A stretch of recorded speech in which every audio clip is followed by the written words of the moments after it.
रामकथा पर सवाल उठाने वालों को संतों की दो टूक चेतावनी। नारनौल में आयोजित भव्य श्री रामकथा को लेकर उठ रहे सवालों पर संत समाज ने आज सख्त रुख अपनाया है।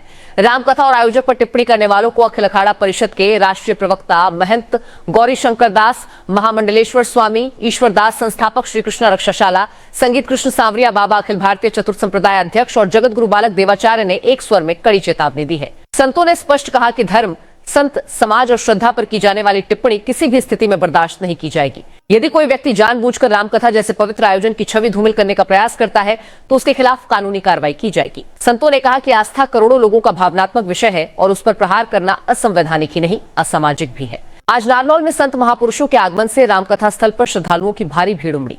मंच से संतों ने स्पष्ट शब्दों में कहा कि जो लोग रामकथा पर सवाल उठा रहे हैं वे राक्षसी प्रवृत्ति का परिचय दे रहे हैं। रामकथा राजनीति या व्यक्तिगत आरोप प्रत्यारोप का विषय नहीं, बल्कि सनातन संस्कृति की आत्मा है। संतों ने कहा कि जहां विज्ञान भी कई बार अपने हाथ खड़े कर देता है, वहां धर्म और श्रद्धा ही मनुष्य को जीने की आशा देती है। रामकथा समाज को जोड़ने, इंसान में इंसानियत जगाने और जीवन को सही दिशा देने का माध्यम है। ऐसे आयोजनों पर सवाल उठाना आस्था पर सीधा हमला है। श्री रामकथा का आज चौथा दिन है, जिसमें श्रद्धालुओं को श्री राम के जीवन से जुड़े महत्वपूर्ण प्रसंगों का श्रवण कराया जाएगा। अब तक कथा के दौरान भजन, कीर्तन, हवन यज्ञ और संतों के प्रवचनों से पूरा क्षेत्र भक्तिमय वातावरण में डूबा रहा है। प्रतिदिन हजारों की संख्या में श्रद्धालु कथा स्थल पर पहुंचकर धर्म लाभ प्राप्त कर रहे हैं। आयोजक के समर्थन में संत समाज। संतों ने आयोजक विनीत पिलानिया का स्पष्ट समर्थन करते हुए कहा कि इस प्रकार के धार्मिक आयोजन निस्वार्थ भाव और सेवा भावना से किए जाते हैं। यदि आयोजन में कोई अपवित्र उद्देश्य होता तो संत समाज कभी इससे जुड़ता ही नहीं। अंत में संतों ने दो टूक शब्दों में कहा कि धर्म पर टिप्पणी करने वालों को अपने शब्दों की जिम्मेदारी समझनी होगी। रामकथा की मर्यादा की रक्षा के लिए संत समाज पूरी तरह सजग है और आवश्यकता पड़ने पर हर स्तर पर कार्रवाई की जाएगी। के अंदर भव्य रामकथा का आयोजन चला हुआ है, उसके बारे में आपका क्या वक्तव्य है? अपने परिचय के साथ थोड़ा सा बताएं और आयोजन से नारनौल की धरती को, सनातन को क्या लाभ होगा और जो भी इस कथा के बारे में आप कहना चाहते हैं थोड़ा। देखिए, मैं वाराणसी से जगत गुरु बालक देवाचार्य आया हूँ इस यज्ञ में।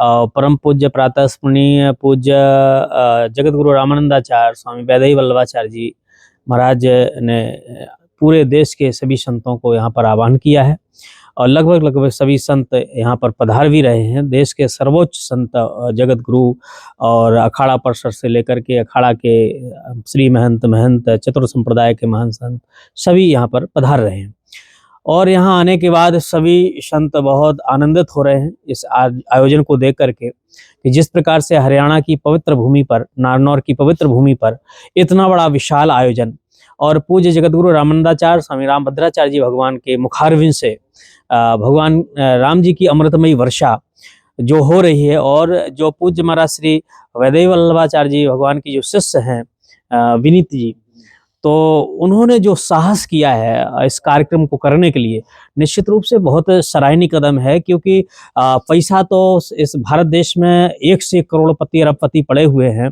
पर सनातन में लगाना, धर्म की प्रति अपनी समर्पितता दिखाना, संतों के प्रति दिखाना, ये संत जो आ रहे हैं ऐसी गाड़ियां लेकर के और फ्लाइट से ऐसे नहीं आ रहे हैं। निश्चित रूप से इनका आने जाने का व्यय है, खाने पीने की, रहने की व्यवस्था। आप सभी जानते हैं कि घर में छोटा सा आयोजन अगर शादी विवाह आप करते हैं तो कितना खर्चा होता है, नाते रिश्तेदार आते हैं।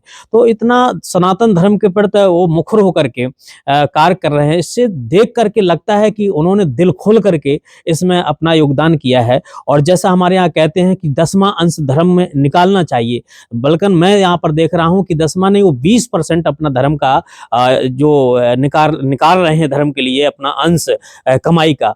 तो ये निश्चित रूप से सराहनीय काम है और उनके लिए पूरे संतों का आशीर्वाद है।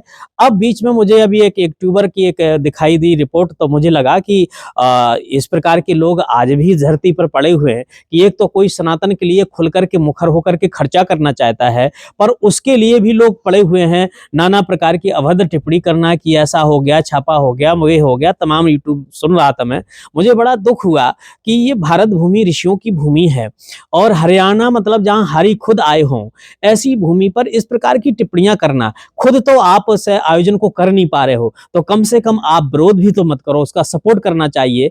तो ये विरोध होकर के अगर इस प्रकार से करेंगे तो निश्चित रूप से संत समाज पूरी यहाँ पूज्य महाराज जगत गुरु रामभद्र वैदेही वल्लभाचार्य जी भगवान और उनके शिष्य विनीत जी के साथ खड़ी है, क्योंकि सनातन धर्म का जो भी कार्य करेगा संत समाज उसके साथ खड़ी रहेगी, संत समाज उसके पक्ष में खड़ी रहेगी। हम चाहते हैं कि सनातनी निकले, वो कोई भी व्यक्ति हो। हम लोग यहाँ बात पार्टी की नहीं कर रहा हूँ, मैं अपने सनातन की बात कर रहा हूँ। अगर सनातन के लिए कोई खड़ा हो रहा है तो हम लोग उसके लिए बिल्कुल आगे आकर के सहयोग करेंगे और बढ़ेंगे, उसके ऊपर किसी प्रकार की आंच नहीं, क्योंकि अगर यही होगा तो आगे कोई आगे आएगा नहीं, कोई सनातन का कार्य नहीं करेगा, राम कथा नहीं कराएगा, यज्ञ नहीं कराएगा, डर जाएगा आदमी, भैया हम राम कथा कराने जाएंगे तो हम जाकर के फंस जाएंगे, हमारे पे जांच आएगी, झुट्टी के हम बवाल क्यों झेलेंगे।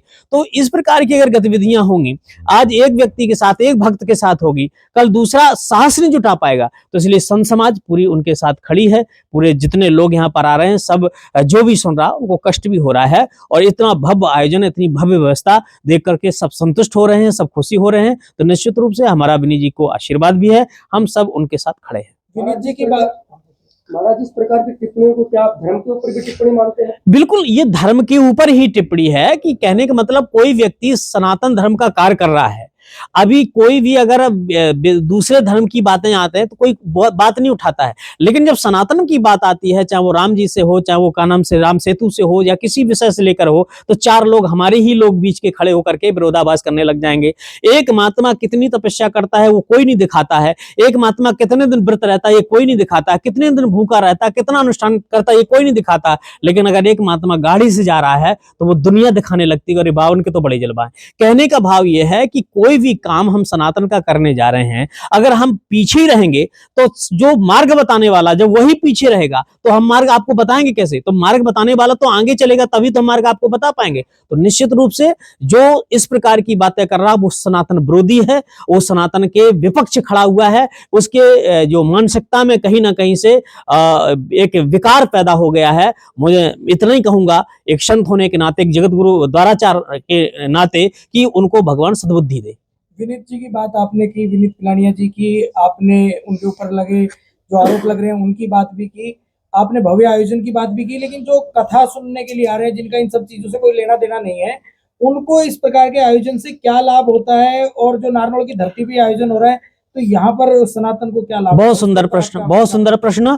देखिए, जब हम राम कथा सुनते हैं तो निश्चित रूप से हमारा जो अध्यात्म है, हम जिस क्षेत्र के व्यक्ति हैं, वो मुझे यहाँ से प्राप्त होती है। राम कथा जे सुनत अघाई, राम कथा है क्या, पहले ये समझना चाहिए। राम कथा बुद्ध विश्राम सकल जनरंजन, राम कथा कलि कलश विभंजन। राम कथा वह चीज है, वह कथा है कि कलयुग में पापों को खत्म करने वाली है और दुख को खत्म करने वाली है, रंजन यानी आनंद देने वाली है, और विवेकी पुरुषों को आनंद देने वाली, बुद्ध विश्राम सकल जन रंजन, राम कथा कलि कलश विभंजन, कलयुग के पाप को नष्ट करने वाली राम कथा है। तो जो भी उस राम कथा में जाता है, राम कथा श्रवण करता है, तो कभी भी जाने अनजाने में जिससे कोई अपराध बन जाता है, पाप बन जाता है, निश्चित रूप से जब हम यहाँ पर आए हैं तो कभी कोई जीव मरता है, कोई कुचलता है, कोई इससे अशब्द प्रयोग भाषा आ जाती है, तो जाने अनजाने में जो पाप हो जाता है, राम कथा श्रवण करने से वह कलयुग के पापों को नष्ट करने में समर्थ है राम कथा। तो निश्चित रूप से हमारा अध्यात्म जगेगा,